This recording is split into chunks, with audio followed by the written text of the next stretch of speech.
કાકા, આ મેગેઝિનના આર્ટિકલમાં એવું આવ્યું છે કે રાત્રે સૂતી વખતે સપનું જે આવે ને એ એક પ્રકારનો કુદરતે આપેલો સંકેત છે, એક ઇન્ડિકેશન, એક ઈશારો છે. 3 વાર નામ જઈશ. એટલે આ સાચું હશે એમ? મને છે ને સપનું આવતું જ નહીં. એવું ના હોય કાકા, સપનું આવે જ પણ આપણને યાદ ના રહે.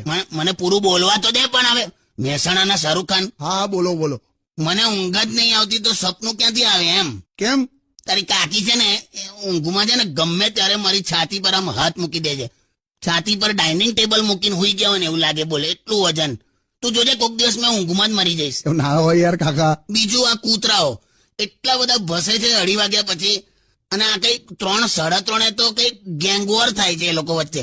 પેલી સોસાયટીના કૂતરા આ બાજુ આ બધા ભેગા થાય અને હું દહીં જાણે હું ડિસ્કશન કરતા હશે. અને 5 વાગે પેલો દૂધ વાળો આવી જાય.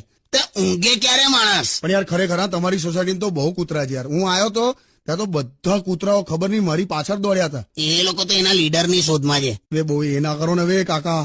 એટલે પણ તમને ખરેખર સપનું ક્યારે આવ્યું જ નથી? એક આવ્યું તું, એટલે પણ હાવ લેવા દેવા વગરનું આવ્યું હતું. કેવું? સપનામાં એવું આવ્યું હતું કે મારો એક પગ આકાશમાં છે અને એક પગ ધરતી પર છે. શું?